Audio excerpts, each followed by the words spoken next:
आप देख रहे हैं know the times Punjab Kesari TV. संसद नहीं चल पा रही है, विपक्ष कह रहा है कि जो अडानी मुद्दा है इस पर जेपीसी जो है वो बनाई जाए। वहीं पक्ष कह रहा है कि राहुल गांधी जो है पहले माफ़ी मांगे। लेकिन जिस तरीके से जो आपस में वार चल रहा है इसको लेकर हमारे साथ हरियाणा की सांसद सुनीता दुग्गल जी हैं। दुग्गल मैम, जिस तरीके से आप संसद जाते हैं, कांग्रेस वाले काले कपड़े पहनकर आते हैं, क्या लगता है कि पार्लियामेंट नहीं चल पा रही है, जनता का कितना नुकसान? जनता का बहुत नुकसान है। देखिए, हमारे जो स्पीकर साहब हैं, वो इस बात को लेकर बहुत संजीदा रहते हैं कि पार्लियामेंट जो ठीक ठीक तरीके से चलनी चाहिए। आपने देखा होगा कि पिछले जितने भी सेशंस हुए हैं उनके अंदर बहुत अच्छे तरीके से पार्लियामेंट चली है और जो प्रोडक्टिविटी जो है वो 90% से ऊपर की मोस्टली रही है।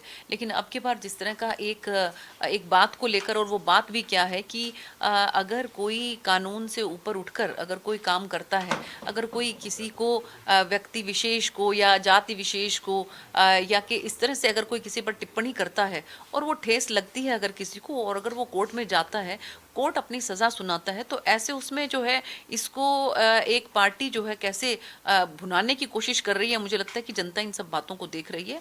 कानून जो है वो सबसे ऊपर है, कानून से ऊपर कोई नहीं है। अगर कोई ये सोचे कि कोई परिवार जो है कानून से ऊपर है तो ये बहुत बड़ी गलतफहमी है। मैडम, बीजेपी फिर अडानी मुद्दे पर जवाब क्यों नहीं दे पा रही है? क्योंकि अगर पहले सेशन की बात करें तो पहला सेशन इसलिए ही नहीं चल पाया था कि अडानी मुद्दे पर कांग्रेस जो है वो जवाब मांग रही थी।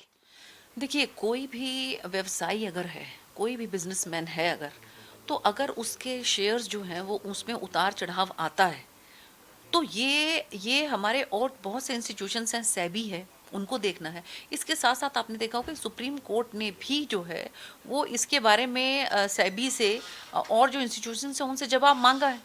तो वो मामला जो है उनको, अगर किसी भी बिजनेसमैन का कोई बिजनेस उतार चढ़ाव अगर उसमें होता है, तो क्या हम हर उसका संसद के अंदर चर्चा करेंगे?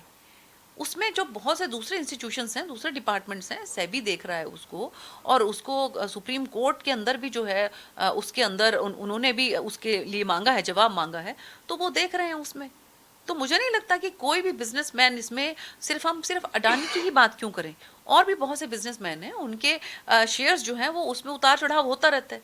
तो क्या जिनके भी शेयर्स में उतार चढ़ाव होएगा उनको हम आकर संसद के अंदर चर्चा करेंगे उस पर? कांग्रेस कह रही संसद है कैसे काम के लिए है? कांग्रेस कह रही है कि राहुल गांधी को टारगेट किया जा रहा है 2024 के चुनाव को लेकर। पहले सदस्यता जाना, उनका घर फिर खाली कराना। अब कांग्रेस ने एक मुहिम भी छेड़ दी है, मेरा घर आपका घर। देखिए, ऐसा है कि जिस तरह की टिप्पणी उन्होंने की है, मुझे नहीं लगता कि किसी को भी वो चीज़ पसंद आएगी। आप किसी को जो है एक माध्यम बनाकर और पूरे के पूरे आप समुदाय के ऊपर, पूरे की पूरे वर्ग के ऊपर अगर आप प्रहार करेंगे, तो कोई ना कोई तो उसमें से ऐसा भी उठ सकता है कि जिसको ये नागवार गुजरे। और उसी के तहत एक विधायक जो हैं गुजरात से, उन्होंने जो है कोर्ट में केस किया। कोर्ट में केस किया तो वहाँ पर भी उन्होंने अपने आप को डिफेंड नहीं किया, राहुल जी ने। तो अगर वो वहाँ पर डिफेंड नहीं करेंगे, अगर वहाँ पर उनसे कितनी बार कहा गया कि आप माफ़ी मांग लीजिए, आपने जो अपशब्द बोले हैं उन अपशब्दों के लिए, तो वो उन्होंने नहीं किया, तो ऐसे उसमें अगर कोर्ट ने कोई सज़ा सुनाई है, तो देखिए वो तो आम जनता जिस तरह से उसके साथ कोई कोर्ट जो है वो बिहेव करता है, उसी तरह से इनके साथ हो रहा है। लेकिन इनको ये लगता है कि ये एक विशेष परिवार है, इनके साथ अलग तरह का बिहेवियर होना चाहिए। तो देखिए, कानून तो सबके लिए बराबर है। 24 में नुकसान होगा क्योंकि दो लोकसभा चुनाव में 24 में बीजेपी को नुकसान होगा इसका। नहीं, बीजेपी को किस चीज़ का नुकसान होगा? अगर कोई काम इस तरह का करता है, उसको कोर्ट अगर सजा देती है, तो इसमें बीजेपी का कहीं कुछ लेना देना ही नहीं है। आप ये बताइए कि बीजेपी का इसमें क्या लेना देना है? अगर कोई कानून से ऊपर उठ के कोई काम करता है और कानून उसको सजा देता है अगर उसके तहत, और आप ये देखिए तो कि जो लोकसभा के अंदर भी जो हुआ, माननीय स्पीकर साहब ने, जो इससे पहले भी 13 सदस्य जो हैं उनकी सदस्यता रद्द हुई है, तो उसमें क्या कहीं पर आपको लगा कि उसके बाद कहीं कोई चुनाव के ऊपर उसका असर हुआ?